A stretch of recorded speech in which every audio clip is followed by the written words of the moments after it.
Bonjour Martin Hirsch, Bonjour. ancien haut-commissaire aux solidarités actives dans le gouvernement de Nicolas Sarkozy. Vous publiez Sécu Objectif Monde, le défi universel de la protection sociale. On va en parler dans quelques instants puisque vous allez vous envoler à New York. Vous allez rencontrer Ban Ki-moon, le secrétaire général des Nations Unies, pour lui parler de la possibilité d'une véritable protection universelle.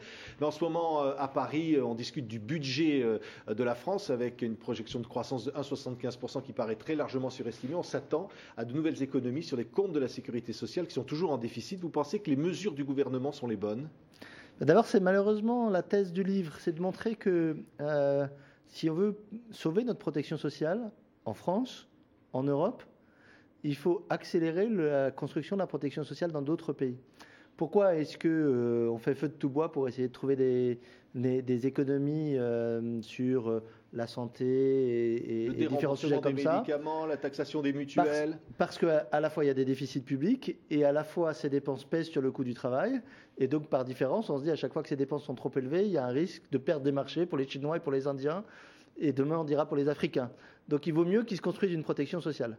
En attendant, il vaut mieux ne pas démanteler la protection sociale. Je trouve toujours ça paradoxal. Vous pensez que ce qui est en train d'être fait en France en ce moment, on démantèle la sécurité sociale ? Je pense qu'on ne peut pas dire qu'on soit démantelé la protection sociale en France. En France, on a un paradoxe. C'est-à-dire qu'on a un haut niveau de dépenses sociales et on n'a pas toujours la bonne efficacité. Mais moi, je suis très clair. Par exemple, en France, je pense que l'urgence, c'est plutôt d'aller reprendre de l'argent à l'industrie pharmaceutique. Regardez ce qui s'est passé sur la France championne du monde de consommation de médicaments, Mediator compris, plutôt que d'aller embêter celles et ceux qui sont un mois en congé de maladie avec des revenus faibles. Oui. Voilà. Alors on peut aussi penser que la France est un des rares pays à avoir un des systèmes de protection sociale aussi complets. Et que d'autres sont très loin. Finalement, de le préserver, ça peut être l'argument du gouvernement de dire qu'il faut le sauver, la sécurité sociale, avec ces mesures d'économie.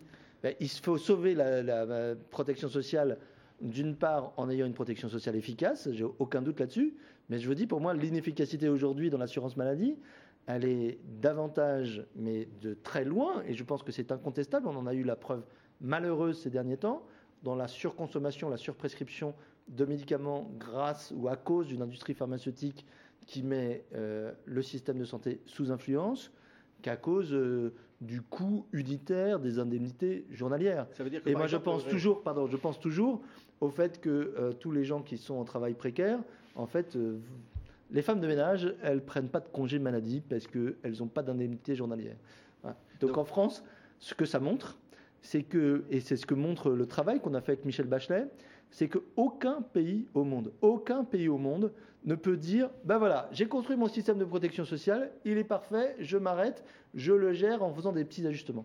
Tous les systèmes de protection sociale doivent s'adapter, et il vaut mieux les adapter en étant plus efficaces et en protégeant mieux qu'en rognant dans l'urgence. Alors, vous en parliez à l'instant, donc Michelle Bachelet, l'ancienne présidente chilienne, donc, qui préside cette commission à laquelle vous participez pour faire des propositions en matière de protection sociale universelle. Parce qu'évidemment, on voit bien que la protection, c'est un privilège, hélas, minoritaire sur la planète, la protection sociale. Et qu'est-ce que vous allez dire demain à Ban Ki-moon, le secrétaire général des Nations Unies, puisque vous allez à New York le rencontrer ? On va lui dire d'abord mission accomplie. Parce que par rapport à il y a un an, quand on a commencé notre travail, donc mandaté par les organisations de l'ONU, avec Michel Bachelet, avec un ministre chinois, un d'Afrique du Sud, une indienne, on est 10 de l'ensemble des continents. Il y a un an, ça ressemblait à mission impossible d'avancer là-dessus. Parce qu'il y avait les Chinois et les Indiens qui disaient, écoutez, ça n'est pas un sujet de négociation internationale. Parce qu'on se disait, les pays d'Afrique, ils n'auront jamais les moyens de le faire. Parce que l'Amérique latine était sur d'autres priorités. Aujourd'hui, on voit se dessiner un préaccord confirmé par les ministres du Travail du G20 sur le fait que la protection sociale, oui, c'est un enjeu international réel. Donc on peut lui dire là-dessus, nous sommes mis d'accord, bien que nous venions de pays extraordinairement différents, pour dire que la protection sociale est une bonne prévention en période de crise, que ça n'est pas un frein à la croissance, mais au contraire, on va rappeler à Ban Ki-moon ce qui s'est passé au Brésil, qui est un pays qui, au cours de ces dernières années, a eu à la fois un des taux de croissance les plus élevés au monde et un taux de réduction de la pauvreté les plus forts au monde, avec des programmes d'allocation familiale, avec des programmes d'universalisation du système de retraite. On pourra financer tout ça. Alors évidemment, le G20 à Cannes, est-ce que le G20 peut faire quelque chose à l'heure où il doit résoudre cette crise financière européenne qui menace... Résoudre la crise, c'est éviter qu'elle ne se reproduise et que la crise, en 2 secondes, je ne suis pas économiste, mais quand même, je ne suis pas aveugle non plus. Donc la crise, c'est une crise des inégalités croissantes.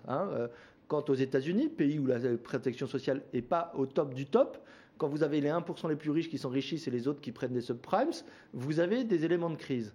C'est ce qui se passe dans le monde entier. L'écart entre les plus riches des pays riches et les plus pauvres des pays pauvres augmente. À ce moment-là, vous avez un système qui est vulnérable à toutes les perturbations.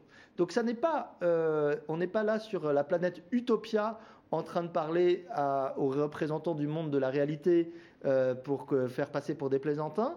Nous qui étions dans la commission Bachelet, qui se termine ses travaux cette semaine, on a tous exercé des fonctions ministérielles, voire présidentielles, dans nos pays d'origine. Donc on sait à peu près ce que c'est que la réelle politique. Oui. La réelle politique aujourd'hui, ce n'est pas le commerce des armes, c'est la protection sociale qui avance dans le monde. Très clairement, Martin Hirsch, comment vous pouvez, j'ai presque dire, imposer ces points de vue? Parce qu'au G20, par exemple, qu'est-ce qui va faire qu'on va avancer sur cette question ou qu'on pourrait avancer?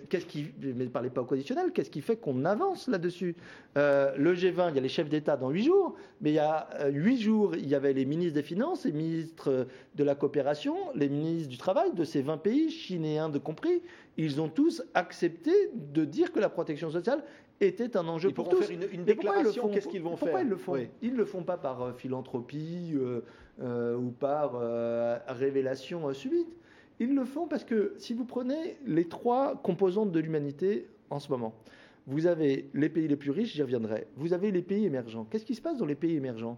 Ils sont confrontés à un vieillissement accéléré. J'ai un chapitre du livre qui s'appelle TGV, la tendance globale au vieillissement accéléré. En Chine, on va vieillir dans les 20 prochaines années autant qu'en France au cours des 120 dernières années. Donc si vous avez aimé la réforme des retraites en France, vous allez adorer la réforme des retraites en Chine. C'est-à-dire qu'on ne peut pas avoir un pays comme la Chine qui va voir sa proportion de plus de 60 ans tripler sans qu'ils aient le moindre revenu. Aujourd'hui, la minorité des personnes âgées a un système de subsistance. Donc, s'ils veulent la stabilité, ils sont obligés d'avoir la protection sociale. Ils en ont conscience. Je raconte dans ce livre que quand je suis en Inde, après avoir visité les bidonvilles et que je vois les ministres indiens, je pense qu'il va m'interroger sur la pauvreté. Non, il m'interroge sur le plan Alzheimer en France. Je crois qu'il est fou, mais il n'est pas fou du tout. Il me raconte que la Chine est l'Inde est à la fois un pays de jeunes et un pays où il commence à y avoir un nombre de très vieux significatif. Donc ces pays-là n'auront pas la stabilité si, alors pas demain matin, à la fin 2011, mais si dans la décennie qui vient, ils ne se mettent pas à compléter leur système de protection sociale. Et les pays d'Afrique, si je prends l'autre tiers de l'humanité qui sont les pays les plus pauvres, eh bien on peut aller de surprise en surprise, on va trouver des pays avec le dénouement le plus fort, mais on va trouver des pays comme le Rwanda, comme le Ghana, qui ont développé des assurances maladie. On va trouver des pays qui sont capables, avec 4 ou 5% de leur richesse, de mettre des systèmes universels. Merci Martin Hirsch donc d'avoir été notre invité. Sécu, Objectif Monde, le défi universel de la protection sociale est publié chez Stock. Merci. Merci à vous.